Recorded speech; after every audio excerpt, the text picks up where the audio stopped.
Merci beaucoup. Je vous remercie, Mr. Aspie.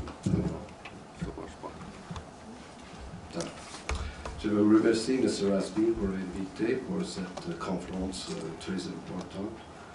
Je pense que c'est évident, nous sommes dans une crise très grave.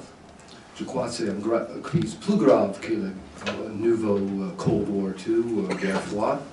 Nous sommes dans une crise qui est peut-être comparée avec la crise avant la guerre mondiale I ou peut-être la guerre mondiale II. Moi, j'ai écrit quelques pièces qui comparent les débuts de les deux guerres. Par exemple, je crois que la crise en Syrie, c'est une nouvelle crise marocaine. Si vous vous souvenez de la crise marocaine avant la guerre mondiale I, c'est une des plus importantes causes de cette guerre. D'autres choses. Mais ça, c'est un autre sujet. Parce que je pense que le Moyen-Orient, c'est la nouvelle crise balkane, la nouvelle crise de cette région en général. Et l'histoire commence à répéter, et il ne faut pas qu'il se répète encore avec une nouvelle guerre entre les grandes puissances. Malheureusement, je continue en anglais parce que mon prononciation, c'est pas le meilleur.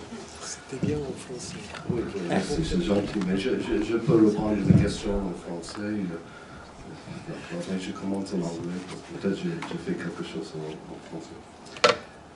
The U.S.-Saudi relationship is often stereotyped as an exchange, a relationship of exchange between high-quality Saudi crude oil and American weapons. I think this is a stereotype that does not do justice to the importance of the U.S. and Saudi relationship. U.S.-Saudi ties grew more important after the 1979 revolution in Iran as a means to counter both Soviet and Iranian influence throughout the greater or wider Middle East, as the neoconservatives labeled it at that time. Up until 1979, the United States could depend on a strategic triangle of Israel, Saudi Arabia, and Iran to more or less stabilize the region. That doesn't mean the region was stabilized because the Soviets were interfering in Egypt and elsewhere. But nevertheless, there was a more or less a balance of relationships between Israel, Iran, and Saudi. This stability, this strategic triangle was destroyed with the Iranian Revolution, and the United States became increasingly dependent on its relationship with Saudi as well as Israel. That's another subject. But yet, the Saudis and the Americans did not see eye to eye as how to contain either Iran or the Soviet Union. Riyadh, capital Saudi Arabia, generally went beyond U.S. intent by supporting differing pan-Islamic groups against not only the Soviet Union and Russia, but throughout the wider Middle East. And this was in rivalry with alternative interpretations or partisans of Islamic movements. I'm not going to get into the debate about Wahhabism, etc., but certainly the Saudis did recognize the Taliban regime in Afghanistan, and this was not seen favorably by the United States. At the same time, however, the Saudis began to realize they had a real internal threat from differing Sunni movements, bin Laden in particular, and Al-Qaeda. Now, in this particular crisis, in the crisis right now, the Saudis see themselves as encircled on a number of crucial fronts. First, which I'll talk about, is the U.S. rapprochement with Iran. The second is Al-Qaeda in Yemen. The third is the Islamic State, or Daesh, as it's derogatively referred to, and the Daesh has just declared opposition to the Saudi in just last year. At the same time, Riyadh Saudis militantly oppose Iranian support for Bashar al-Assad regime in Syria, and this of course makes the situation even more difficult to find a compromise if Assad does not eventually step down or take political asylum in Moscow, as I proposed a number of years ago. Saudi opposition groups who refuse to work with the Assad regime in the present negotiations could turn towards al-Nusra or Daesh if they feel that they're not going to work with Assad. We'll talk about that if you want to in the questions. But from the Saudi perspective, the kingdom sees American ideology in support of democracy and human rights as a means to destabilize the al-Assad regime. We saw a bit of that, I think, in the conversation just a few minutes ago in the critique of Patricia Lalonde's conference. The problem is political and social reforms are problematic from the Saudi perspective because the regime sees itself in a real struggle against al-Qaeda and against Daesh, and in addition sees itself surrounded by a pro-Shiite irredentist movement which is situated primarily in the eastern oil-rich province Al-Hassa, which is seen as backed by Iran. I think this is the heart in the dagger in the heart of Saudi Arabia is this eastern province of predominantly Shiite populations. Now, for these reasons, there's a mutual suspicion among the U.S. and Saudis. On the one hand, the United States is suspicious of Saudi support for differing Islamic movements. On the other hand, the Saudis are suspicious of the Americans for supporting democracy and human rights. At the same time, the relationship is characterized by mutual use and mutual manipulation. As I mentioned, arms for oil is one of the most obvious, but nevertheless, the United States is seen as pressing the Saudis to diversify, to liberalize their economy, which is overly dependent on oil exports. I would agree objectively that is a real issue, and the Saudis need to consider this, and particularly in the crisis they're facing right now. But as I said a minute ago, the Americans also accuse Riyadh of recognizing the Taliban and supporting, whether through governmental or private funding, differing Islamic partisan movements throughout the wider Middle East. Notice I use the term partisan as opposed to terrorist, because sometimes one's terrorist is one's best friend, and one's best friend is a terrorist, depending on which point of view you take. Now, with a cautious rapprochement with Iran, the U.S. is presently playing what the Obama administration calls a balance of power game in order to once again counterbalance the three predominant powers in the region, Israel, Iran, and Saudi Arabia. The question, however, is this is not the Cold War period. This is a totally different period of the Middle East, of the crisis, a situation, social and economic situation in the Middle East. And it's not clear that the United States can clearly hold the balance between these three rival states, Israel, Iran, and Saudi Arabia, as they did during the Cold War. On the one hand, the Obama administration has been engaging with an rapprochement with Iran in order to prevent that country from developing an atomic weapons and missile capacity that could cause a nuclear arms race in the Middle East. Here, the Saudis have been at least threatening to look towards Pakistan for nuclear backing, but this is more, in my view, more of a threat than a reality. On the other hand, on the Saudi perspective, argues that the United States' rapprochement with Iran does not check Iranian regional ambitions in Yemen, Lebanon, Iraq, and Syria, nor does it check its missile program. And the announcement this week that Iran's Islamic Revolutionary Guard Corps fired off mid-range missiles has raised both fears in Israel and Saudi Arabia. This missile test does not help calm Iranian and Saudi tensions, even if the U.S. has promised to sanction Iranian entities, Iranian firms, or other businesses with alleged links to the Iranian missile program. The situation is dangerous in that it appears to be polarizing a Sunni versus Shiite struggle, even if the situation is much more complex than that, with Sunni partisan groups like Al-Qaeda and Al-Nusra and Islamic State fighting among themselves with other Sunni groups. But the polarization is illustrated by the fact that the whole Gulf Cooperation Council, Saudi Arabia, Kuwait, United Arab Emirates, Qatar, Bahrain, and Oman, has in March 2016 denounced Hezbollah as a terrorist organization. Hezbollah's actions in Syria, Yemen, and Iraq have been depicted as a threat to Arab national security. This threatens a regional conflagration. Now, the main threat in here, and this from the Saudi perspective, and it was mentioned a bit briefly by Jacques Maillard earlier on in the debate, is the observation or the fact that the United States intervention in Iraq has turned, in the Saudi view, Iraq into basically a vassal of Iran. In 2005, Prince Saud al-Faisal asserted, the Iranians now go into every government of Iraq, pay money, install their own people, put their own, even establish police forces for them, arms and militias that are there, and reinforce their presence in these areas. And they are being protected in doing this by the British and American forces in the region. Now we are handing the whole country over to Iran without reason. From the Iraqi perspective, back from the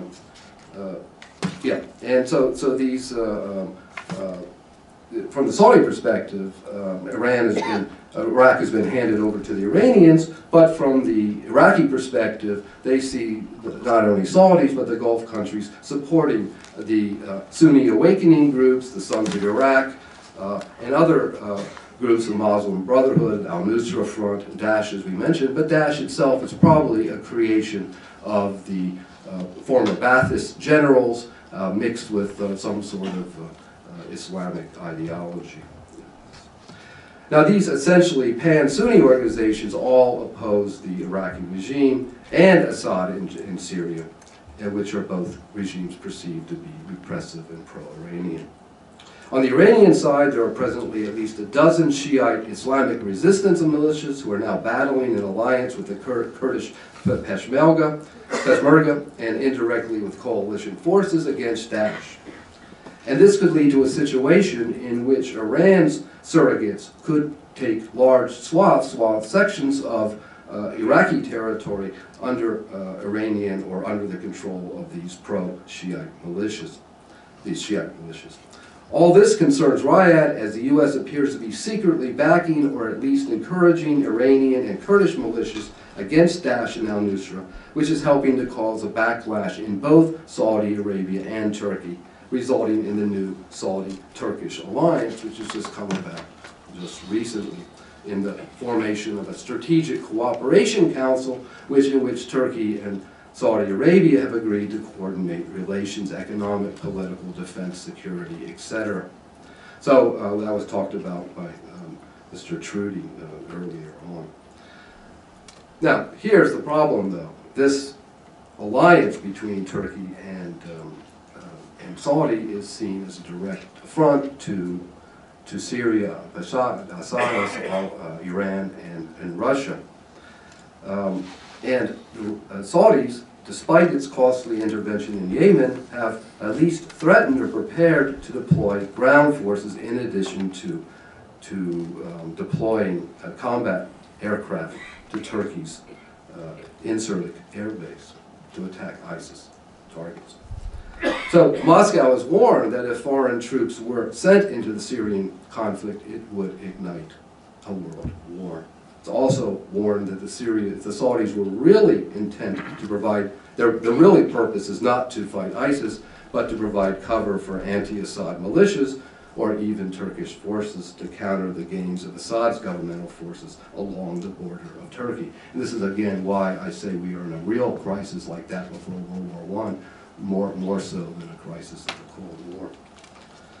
Now, on the other hand, the United States at least has moved cautiously, diplomatically, but releasing frozen assets that Iran, that is held, that belong to the Iranians. At the same time, it is seeking closer military ties with Saudi Arabia and the other Gulf states in the struggle against Daesh or ISIS. And the United States formed a new U.S. Gulf Cooperation Council strategic partnership following the May 2015 Camp David summit. So we have this counterbalancing, as I say, that in my view isn't really balancing anything because the situation on the ground is so unstable, there's really nothing to counterbalance as such. But this, and then the Saudis, of course, have engaged in a large-scale military training exercises, Northern Thunder. This is to serve a signal to deter Iran and also to provide substance for this proposed Islamic military alliance against Iran and other terrorist groups. Now, in this counterbalancing, though, the problem is the Saudis are not seen as reliable partners. First, the issue is much more complex than the announcements made at the May-June 2015 summit. Many of the tensions between the U.S. and Saudi are hidden or discussed in private sessions rather than in public. I'm not an official, so I can say what I want. But there are real concerns for Saudi political stability and disaccord among the Saudi royal family. Criticisms of an anonymous Saudi prince have been circulating among senior members of the royal family, and this appears to forewarn a new succession crisis. If we look at the crises in the Middle East, most of them were succession crises. Mubarak in Egypt, Ben Ali in Tunisia, Gaddafi in Libya. Assad is in the midst of a succession crisis. It's only time before he falls. But now the Saudis. Second, the U.S. and Saudi are in the midst of a new oil competition. On the surface, one would think that the reduction of oil prices would be beneficial to the United States economy and to the world economy. On the other hand, it is seen as eliminating U.S. competition in shale oil production, while also seeking to undermine less cost-effective Russian and Iranian oil producers. So the Saudi effort to keep prices low, and I think they've overstepped their initial estimations, but nevertheless it seemed aimed at both the Americans and the Russians and the Iranians. But at the same time, the Saudis want to maintain their own market shares. So this crisis, though, creates a new problem within the domestic economy of Saudi Arabia because it leads to the fears of social insecurity, social insurgency, if not wider acts of terrorism. Unlike states like Tunisia and Egypt, who could not weather the Arab Spring, Saudi Arabia and other GCC countries were able to get through the so-called Arab Spring in 2011 by means of increasing welfare and subsidies. Now, however, most of these subsidies are being cut quite radically. It was just announced, for example, I won't go into details for a go to do, but it was just announced that Saudi will be borrowing $6 to $8 billion to weather through the crisis. This is the first time the Saudis have borrowed that kind of money in a decade. It's a totally significant, it's not relative to the Saudi economy, it's not that great, but nevertheless indicates that there are problems. This is because energy subsidies have represented about 20% of the Saudi GDP, and extensive subsidies for food, housing, water, and a wider range of consumer goods. So they're even talking about a value-added tax of 5%. In fact, the whole Gulf countries are down in Qatar, they're actually talking about a tax down there, which is quite amazing. Talk about 2%. Look at our taxes in France. I wouldn't go into that. So the Saudis, but the problem is the budget cuts lead to protests. Saudis under the age of 30 make up 2/3 of the population. Roughly 30% of those do not possess jobs, according to some reports. There are also unconfirmed reports that the poverty rate in Saudi Arabia has reached as much as 25% of the population. I can tell you the Gulf countries talk about Saudis coming over looking for jobs in the other Gulf countries. This is not a good situation. Next factor is the Saudi intervention in Yemen. I won't go too far into this, but this is proving to be a political and human rights disaster and could become a major source of internal dissent if it continues. The problem is there has been no clear exit strategy or real strategy in fighting this war. It is costly and bloody. As one observer put it, many Saudis are sickened by the sight of the Arab world's richest country pummeling its poorest. Now, the Saudi foreign minister, to be fair, has recently stated that the kingdom remains committed to a political solution, and they have supported the efforts of the UN Special Envoy to resolve the crisis on the basis of UN Resolution 2216. Nevertheless, the crisis is far from over. Here, the Iranian Guards, Revolutionary Guards, have promised the Houthis similar support as they have given the Syrian government. But the Houthis themselves would prefer, according to recent reports, prefer a peace accord rather than aligning themselves more closely with Iran. And I don't think Iran really has any business meddling in Yemen directly. Their purpose is simply to fuel the fire. Now, in addition to these crises, is the internal human rights crisis. And as I said in my article that I wrote for the Académie de Géopolitique de Paris several years ago, I said, quote, "It will prove difficult for the Saudi leadership to distinguish between those domestic demands for social and political reform that are truly legitimate versus those demands that are seen as tacitly or overtly manipulated by Iran and which might somehow serve Iranian political interest in the short or long term, in a situation in which Iran is also accused of significant human rights violations. The problem is that international tensions always make legitimate forms even more difficult to achieve, and that in addition to state repression itself, war is often the greatest violator of human rights." Now, Patricia Lalonde mentioned the recent execution of the 47 people, but I will simply mention that one of the reasons that Sheikh Namir al-Namir was executed on, of course he was arrested on charges of terrorism in 2004, but his real crime was probably propagandizing or supporting a secessionist movement of the eastern province, the oil-rich province of Saudi Arabia. Now this killing of the Shiite cleric Namir sparked protests in Iran, Iraq, Lebanon, Bahrain, Pakistan, Yemen, and the eastern province itself. So we're beginning to expand the crisis in that regard. Finally, and I can attest, I want to say two more things and then I'll quit, is that the real fear is that Saudi Arabia could begin to disaggregate. Now I was at a Chatham House meeting at the militaire a few weeks ago in which the question was put to an American official who had worked for the Obama administration.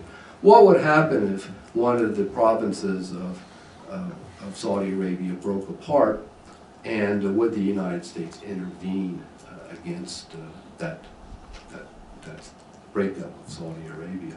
And that's the question I think we have on the table if the regime continues and is unable to make reform and unable to address all these significant problems that are both internal and external. And let me mention one more fact that is probably not well known in France, is the controversy over the September 11th attacks. After those attacks in December 2002, the U.S. Congress reported in a joint inquiry into the terrorist attacks of September 11th. They reported on the causes and why these attacks occurred. The problem is that these attacks, the report itself of 2002, was missing 28 pages. Those 28 pages had to do with the involvement of Saudi Arabia in the attacks. Former Senators Bob Kerrey and Bob Graham filed a multi-billion-dollar lawsuit in February 2012 against Saudi Arabia, arguing, in Kerry's words, evidence relating to the plausible involvement of possible Saudi government agents in the September 11th attacks has never been fully pursued. There are now, since January 2015, there are at least 40 or more congressmen and a number of senators who have all signed demanding that President Obama release those 28 pages. Donald Trump has demanded that these 28 pages be released, or claims he'll release them if he becomes president. Hillary Clinton initially, in 2013, signed a petition to release them, but has not spoken up on the subject since then. In conclusion, though, I would not dwell on the past. I would look at the present. I think it's important for the United States to rebuild its relationship with Saudi in coordination with Russia and the Europeans in a way that brings Saudi and Iran closer into to ameliorate, at least reduce the tensions that, and the first step of that is the political reconciliation process in Syria. Now you have two neighbors, Oman and Qatar, who are could be mediators in a rapprochement between the Saudis and the Iranians, because both of them have the most to lose if Saudi and Iran continue this fruitless ideological and geopolitical and economic rivalry. I would suggest that our leaders think very concisely and coherently in developing a concerted strategy with the Russians as well in attempting to bring Saudi and Iran into conciliation. Thank you very much.